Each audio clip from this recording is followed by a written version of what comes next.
astronomers have begun one of the most far-reaching efforts ever undertaken to study the universe. They are forging giant new lenses and mirrors while marshaling vast computational power.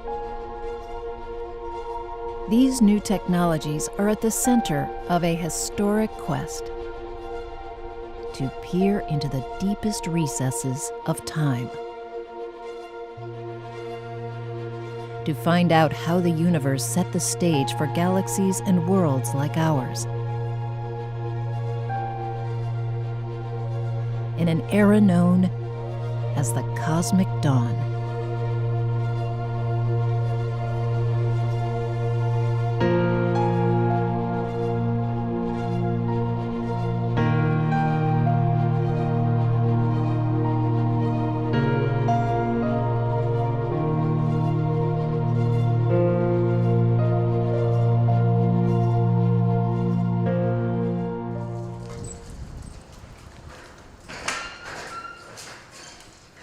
Philippe Menenteau and colleagues from the University of Illinois are part of a global push to advance the science of cosmology, the study of the universe as a whole. Hey, hi guys. They are mapping the positions of galaxies across the sky and extending deep into the universe. Oh yeah, that doesn't look good. Yeah, All right. no. So that was only at the end. Their goal, show us something to link the I wanna evolution see of how it was planets, looking when it was good. stars, and That's galaxies, clearly something out the there universe with we discussion see structures. around us, with conditions that existed at the dawn of That time. is because it's in a corner. Those because those are corners. What forces came together to form the very first generation of stars and galaxies? And over time, the vast architecture of matter and light we see in our telescopes.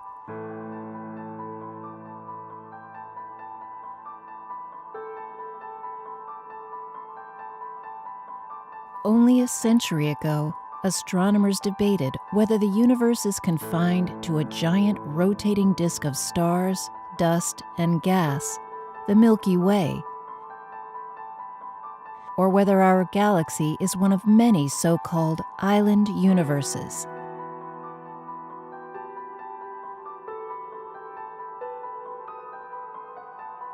We now know that our galaxy is part of a formation of 3 major galaxies, along with some 51 dwarf galaxies called the local group.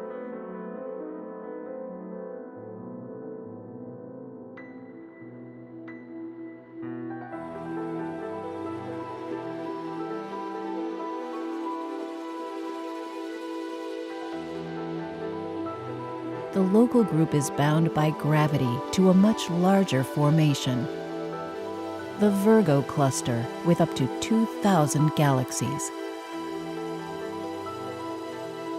Beyond Virgo, galaxy clusters are linked to superclusters in a pattern laid out by the first great cosmic mapping project, the Sloan Digital Sky Survey, beginning in the year 2000.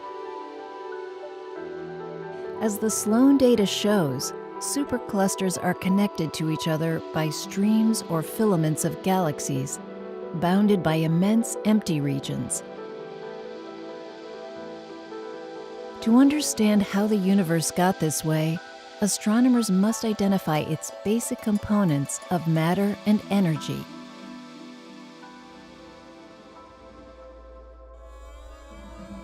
Back in the 1930s, the astronomer Fritz Zwicky measured the rotation rate of spiral galaxies like the Milky Way. He found that the gravity that binds their stars is over 100 times greater than what he expected, based on the amount of matter that's visible. Zwicky called the unseen substance exerting this extra gravitational pull dark matter. You can see its influence on even larger scales. Without dark matter, the gravity of clusters like this is not enough to hold all the galaxies rotating around it.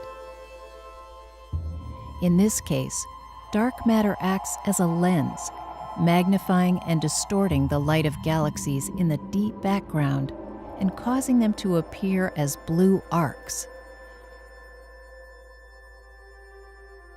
Astronomers use the pattern of gravitational lensing to map the distribution of dark matter in the supercluster Abell 1689, shown here as a blue haze.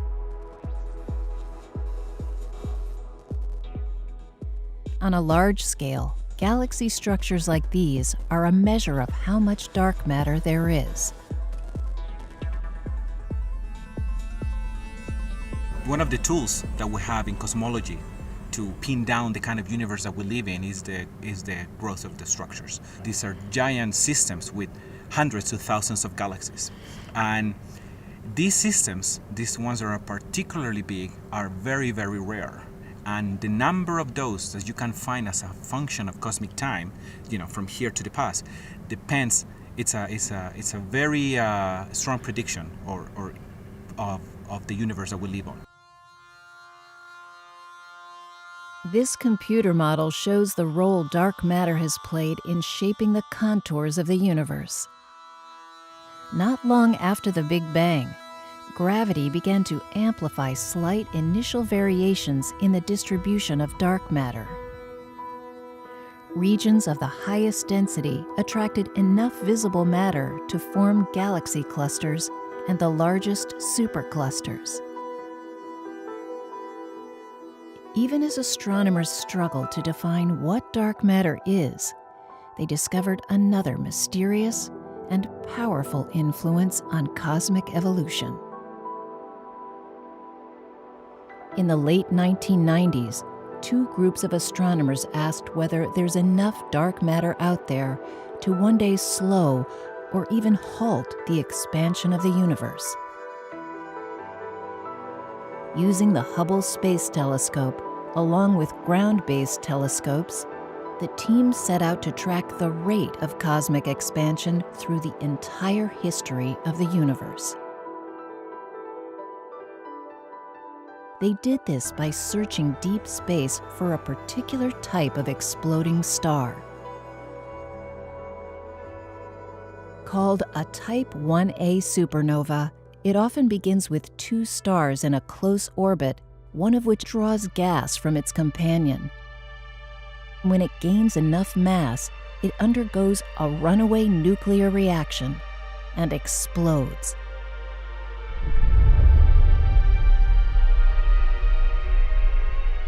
Because Type 1a supernovae are all thought to blow up in the same way, they have the same intrinsic brightness.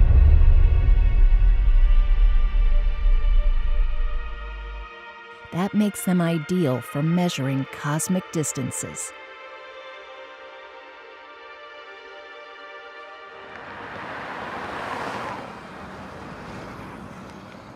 It's like looking at car headlights approaching on a highway. The dimmer they appear, the farther away they are. The astronomers combined distance measurements with another marker, how far their light had shifted toward the red part of the light spectrum.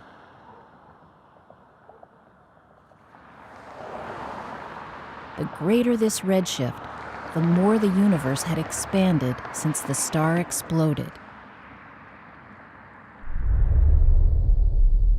Some explosions appeared dimmer than the teams expected based on their redshift.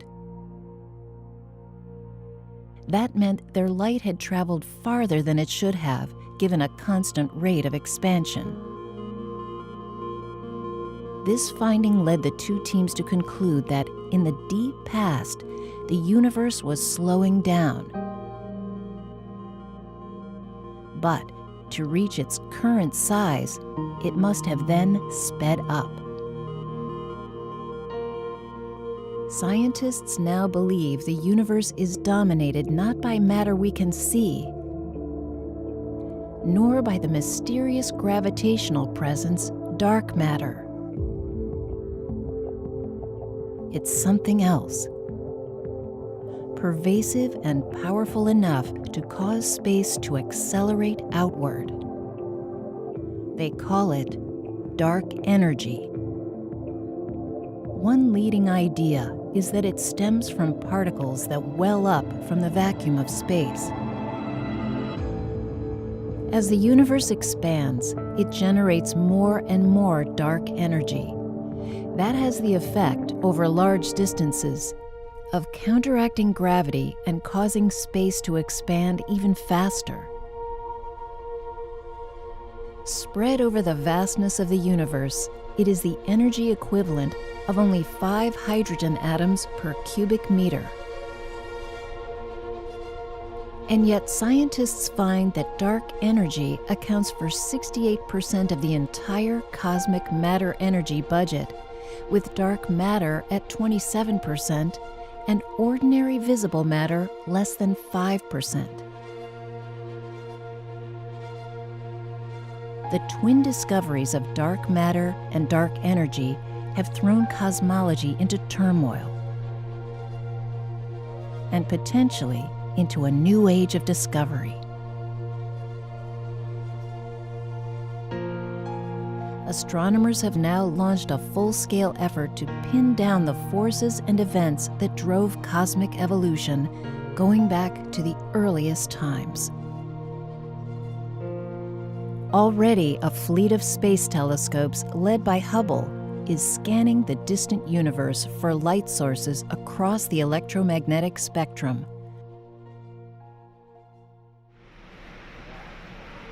The long-awaited James Webb Space Telescope, slated for launch in 2018, represents the next generation of great space observatories. With a segmented primary mirror that is almost 3 times larger than that of Hubble, the James Webb will capture the trickle of photons from a time nearly 13 billion years ago, when the universe lit up with stars and galaxies. The next generation of ground telescopes will radically extend our light-gathering power. The European Extremely Large Telescope, now under construction in Chile's Atacama Desert, will have a 39-meter mirror that quadruples the light-gathering power of the largest telescopes today. While these telescopes extend our vision into the deep universe, the American W1 and European Euclid space telescopes will take in large regions of the sky at high resolution. These new instruments, each slated for launch in the 2020s, will be used to survey the deep universe for Type 1a supernovae and other markers of cosmic evolution. These space observatories will work in conjunction with an ambitious new effort to track the evolution of the cosmos in near real time. The Large Synoptic Survey Telescope, or LSST, is being built in the mountains of Chile. It combines data gathering on an unprecedented scale with plans for dedicated fiber optic connections capable of delivering a flood of data to supercomputers a continent away. From there, it will be processed and made available through advanced internet links to scientists around the world.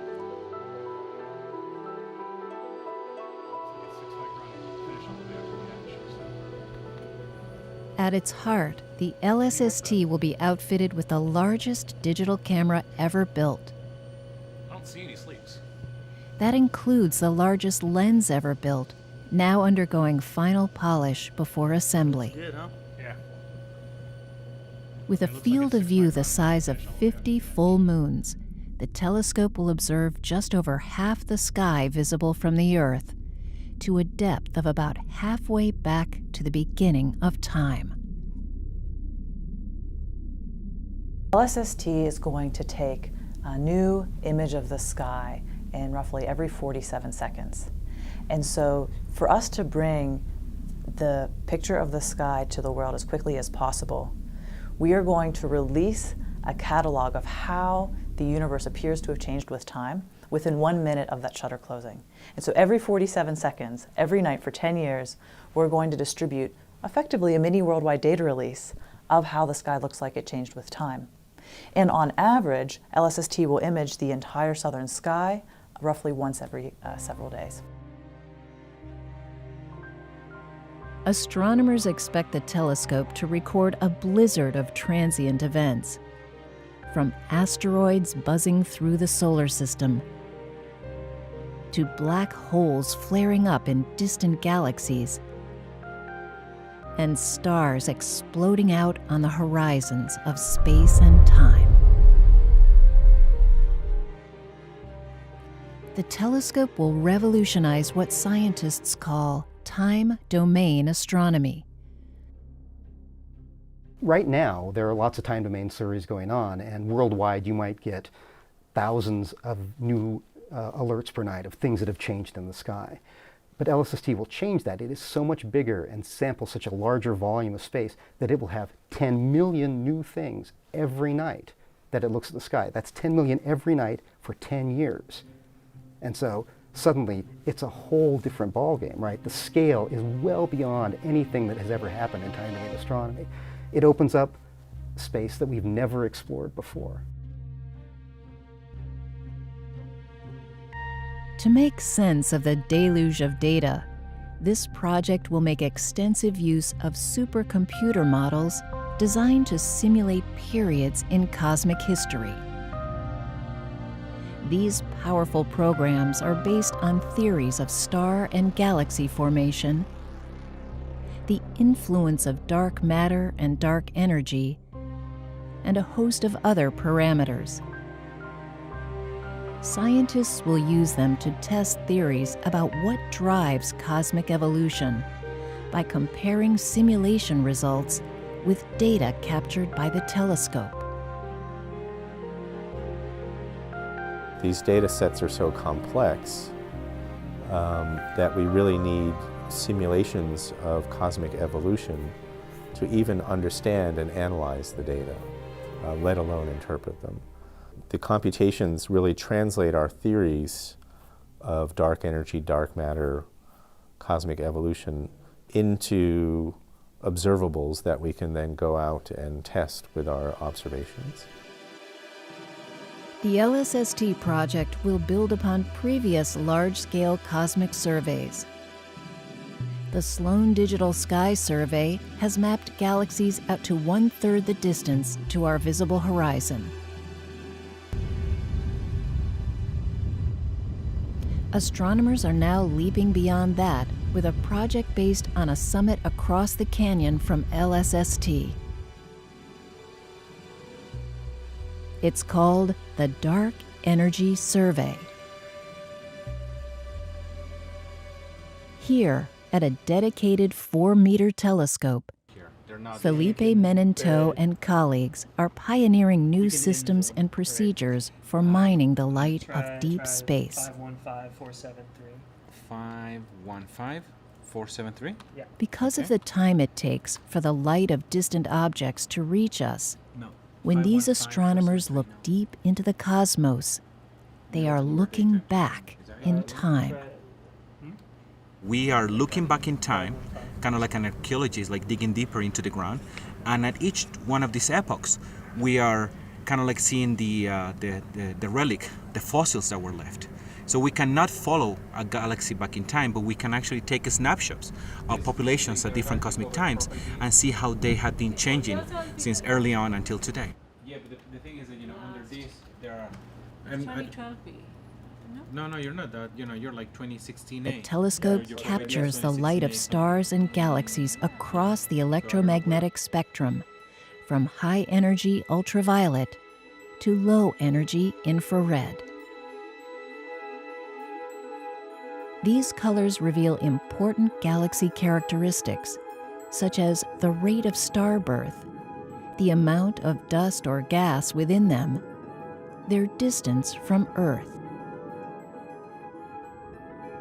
The camera's sensor divides the field of view into 62 high-resolution detectors.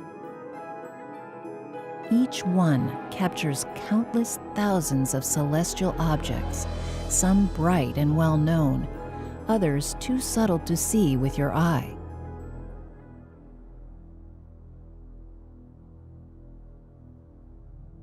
Night after night, month after month, the exposures pile up across a survey area that covers 1/4 of the southern sky, or 1/8 of the entire sky as seen from Earth.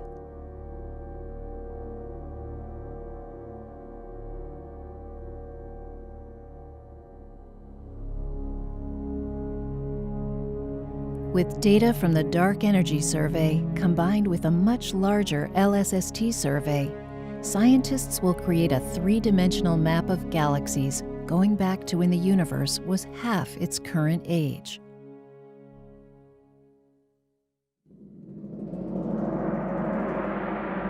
We only understood that we live in a universe full of galaxies in 1930s. Before that, we didn't understand our place in the universe. And since then, there's been this constant quest to understand why galaxies look the way they look. How did they form? And how this process has been shaping also, the planets, the stars, everything that it's in them. Because, galaxies are the building blocks of the universe. In recent years, advanced telescopes have shown that the universe is filled with galaxies in a wide variety of shapes and sizes. From giant spheres of ancient dying stars to complex, twisted shapes, often run through with rings of dust. The historic Hubble Deep Field took us back for the first time to the early stages of galaxy formation. It found that blurry scraps of stars and gas visible at the dark margins of space are primitive galaxies. Theory says they will one day merge into larger, mature galaxies. Something that astronomy has been trying to answer for decades, particularly after the Hubble Space Telescope was in space and we were able to see with amazing precision the morphology and the shapes of the earliest galaxies in the universe. We've been trying to answer and trying to connect morphology and colors with the evolutionary stage of the galaxies. Okay, you have this kind of galaxy and that kind of galaxy. How do they fit together? Or do they fit together? Does that galaxy turn into this galaxy or the other way around? Does this kind of galaxy never become that kind of galaxy because it didn't have the right nurturing or the right environment? If you were an alien coming down with no knowledge of how humans work, and you landed in a city, and you were just walking around looking at some city blocks, you would see all kinds of different people. You'd see babies, and you'd see old people, and you'd see teenagers and people in their mid-20s, but you wouldn't necessarily have an idea of how all those people fit together. Do people just arrive at these different stages, or are they working through some evolutionary process? So it's the science that lets you understand that, things are evolving. So you have a baby that then grows to a toddler, that grows to a teenager, that, eventually becomes an old person. Using the ALMA telescope array in Chile, astronomers caught a glimpse of galaxy evolution in its earliest stages. They focused the telescope on the southern constellation of Cetus, setting their sights on a seemingly empty region.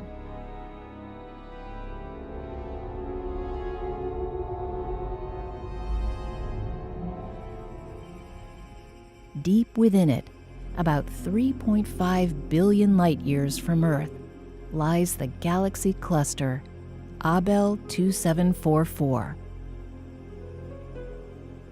It's known as Pandora's cluster for the tangle of shapes created when at least 4 smaller galaxy clusters merge together.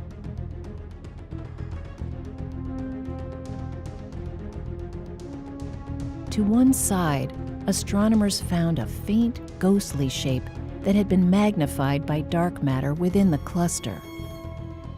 It is a pocket of stars, far beyond and much older than the galaxy cluster. The stars were being born when the universe was just 600 million years old. This animation recreates the ancient star cluster, surrounded by gas and punctuated with supernovae. Over time, most star clusters like this would have merged with a galaxy. As it turns out, a small number have managed to stay intact over the billions of years since they were born.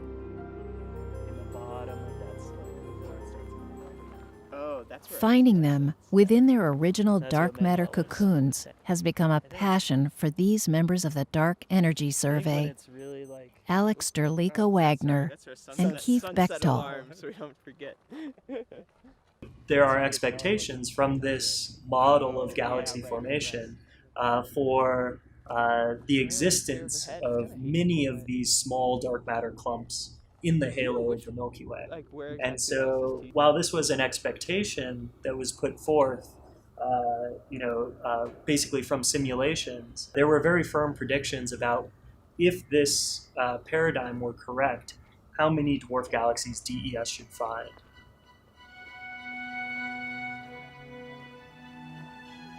Astronomers have long known that the Milky Way galaxy is enveloped in a diffuse halo of stars, including some 160 large star clusters.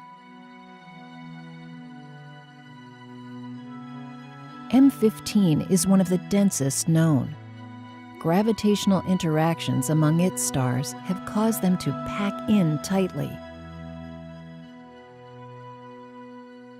So-called globular clusters like this are like pottery shards found by archaeologists at the sites of ancient villages.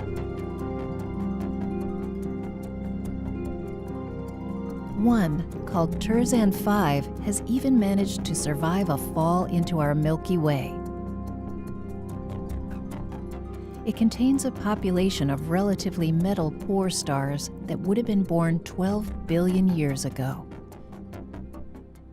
There should be many more clusters like these, in a wide variety of sizes, that have simply not had time to enter the disk. Where are they today? When the first round of data from the Dark Energy Survey was released, Alex and Keith began combing it for light that could be resolved as stars.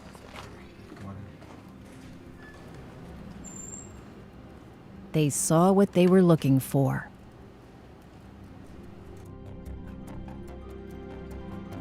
Tiny remnants of the Milky Way's birth, star clusters almost entirely devoid of metal content.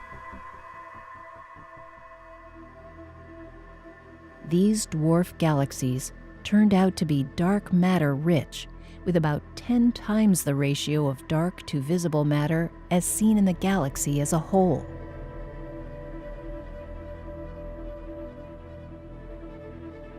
We have this idea that galaxies form from the bottom up, many, many small galaxies, and then, over billions of years, they merge together to form larger galaxies. What this means is that the smallest galaxies were also the first galaxies, and therefore they're the oldest.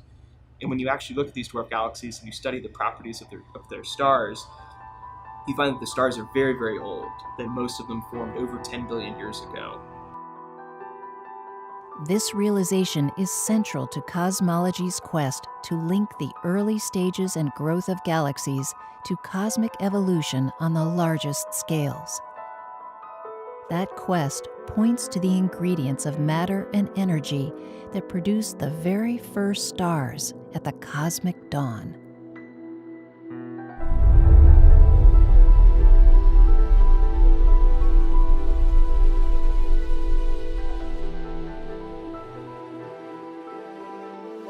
Immediately after the Big Bang, the universe was hot and very, very, very homogeneous, but it wasn't perfectly homogeneous.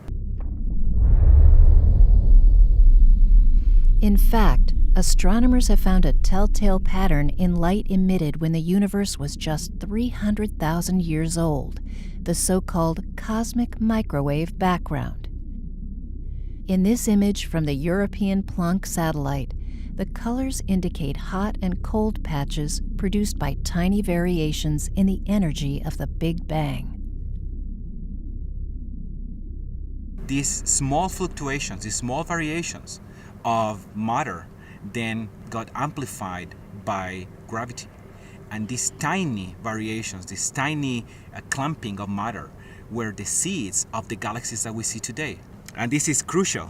The amount of variation that we saw early in the universe predicts, together with all of the other ingredients that we need for a universe, predict the rate in which the structures are growing.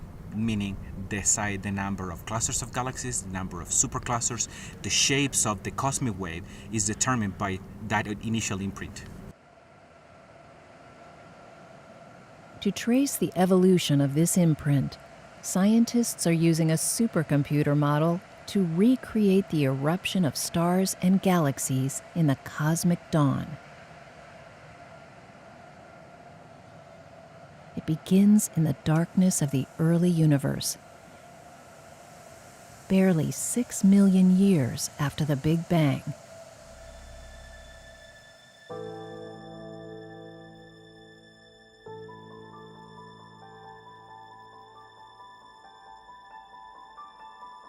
Gravity draws dark matter into diffuse halos. Within them, hydrogen gas forms clouds that become more and more dense over time. As gravity compresses the clouds, they begin to heat up, then finally ignite to form the first generation of stars.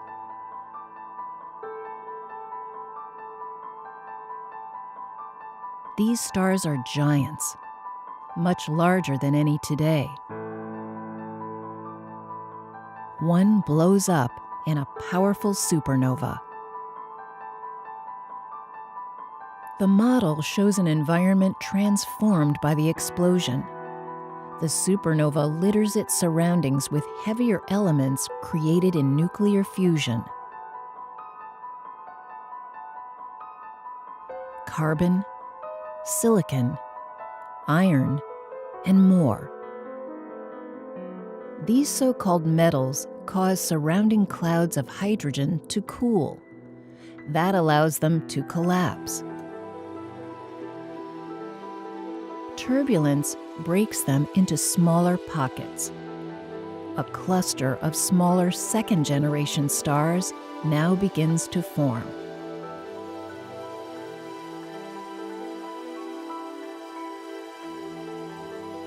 Here's a wider view of the scene almost 400 million years later.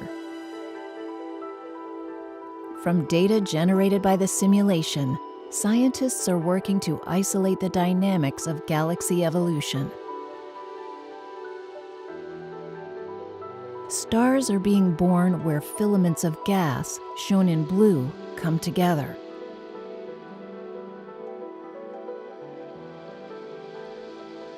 Ultraviolet light from these stars begins to strip electrons from hydrogen atoms in a process called ionization.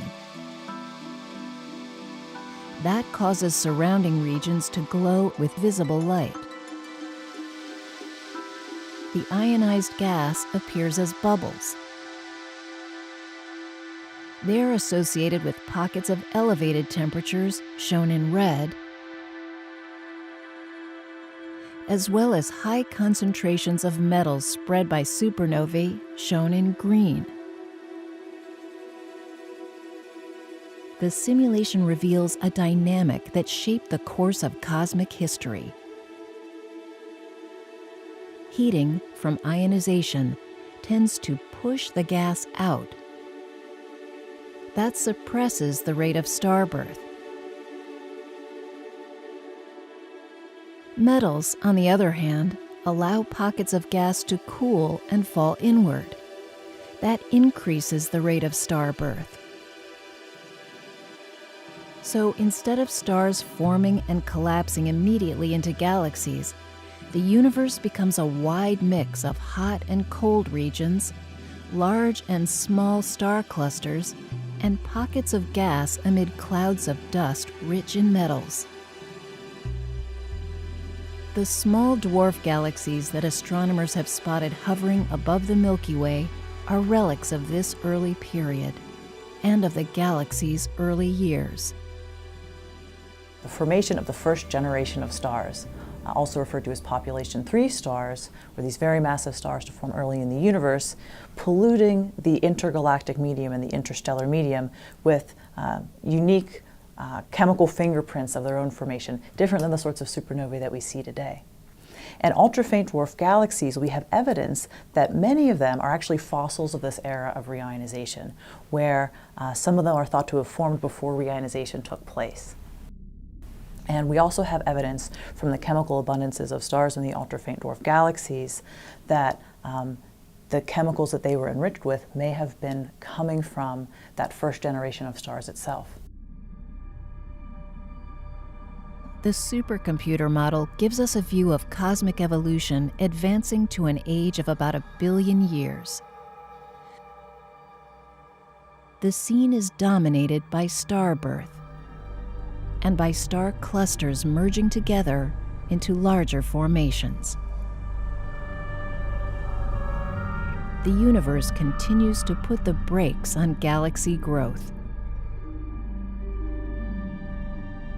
While star birth spreads heat, stifling the flow of gas into galaxies, metals from stars and supernovae have a cooling effect that enables this flow. Many of these early generation galaxies join in larger aggregations. Take the Spiderweb galaxy, 10.6 billion light-years away. A close examination shows that it sits in the middle of a cluster of galaxy fragments. This animated reconstruction shows the chaotic scene. Hundreds of small galaxies and patches of stars are interacting while drawing in matter from the surrounding region.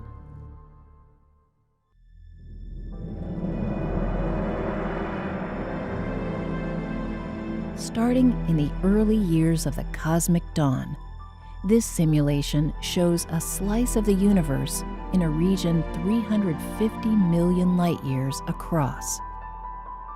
The gravity of dark matter gradually concentrated visible matter into galaxy clusters. At the centers of large galaxies, black holes grew to supermassive proportions. As matter flowed in, they generated immense expanding bubbles of gas.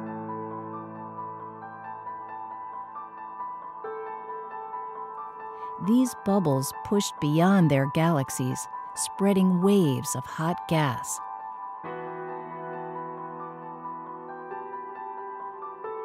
The heating from these bubbles would slow the flow of gas into the clusters.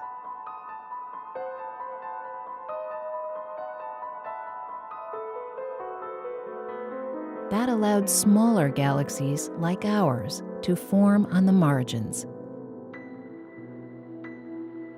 At the same time, black hole winds seeded the wider universe with dust and metals generated by supernovae. Flash forward to the present era.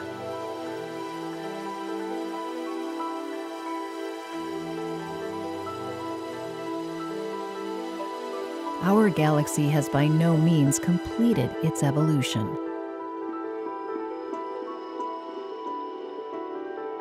This simulation recreates the last 60 million years of its history. Within the disk, each flash of light is a supernova. As time goes by, thousands upon thousands of these explosions seed the galaxy with metals, the cosmic dust from which new generations of stars and solar systems are born.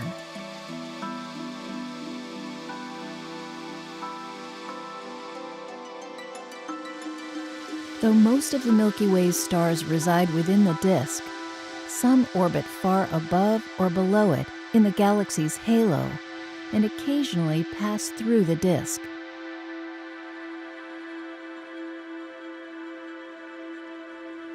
Our galaxy today is the product of countless small and large mergers going all the way back to the early universe. Its landscapes are the ever-evolving product of star birth and star death. The Milky Way is filled with some 200 billion stars born at each stage in the life of the cosmos. They are intermixed with clouds of dust and gas, all swirling around a bright central region called the bulge. We glimpse its origins within a halo of stars and small clusters, some nearly as old as the universe.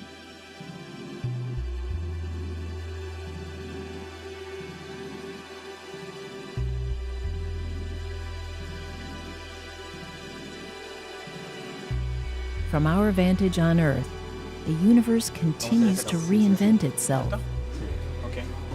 Así que vamos a hacer star floods. Okay. A supernova's light has just reached Earth from a nearby galaxy called Centaurus A.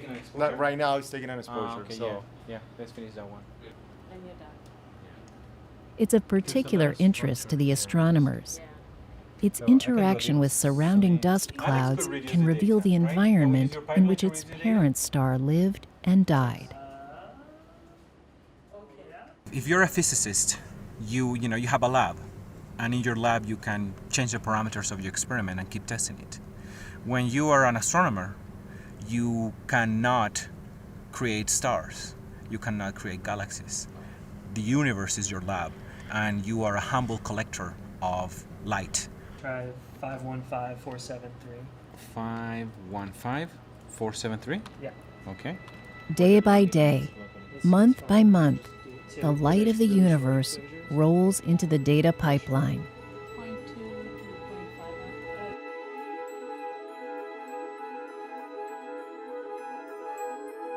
Here is one slice of the southern sky from the Dark Energy Survey, extending roughly half the distance to the edge of our visible horizon. It's just the beginning of a grand cosmic census that includes galaxy clusters, galaxy types, rates of star birth, chemical abundances, distances from Earth, and more. When the data from this and the Large Synoptic Survey are combined and laid out in time, they promise a record of how the universe evolved since its early moments. It is just jaw-dropping to me that humans can even undertake these big questions and figure out where we are in the universe. And as we see the universe changing with time, over the last 13.7 billion years, it gives us a sense of the cosmic structure formation events that have ultimately led to systems like the sun being formed. Discovering the shapes and contours of the universe is only the first step in understanding how it came to be. Astronomers will sift the data for clues to the initial conditions that came together in the cosmic dawn. They'll test theories about the identity of dark matter and dark energy.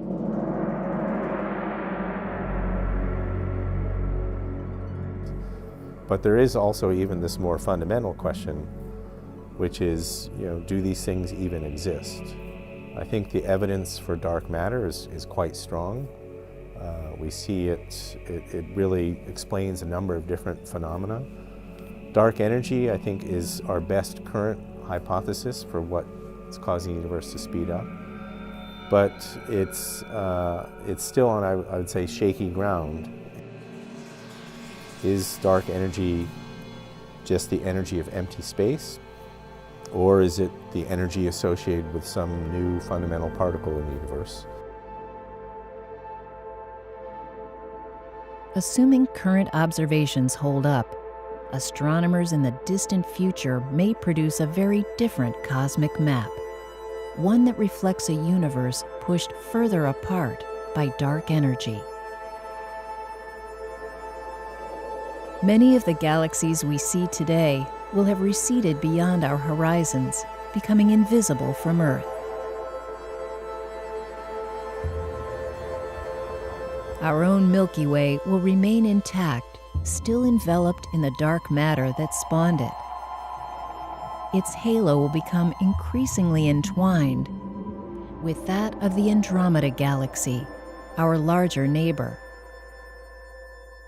It is now moving toward us at about 400,000 kilometers per hour.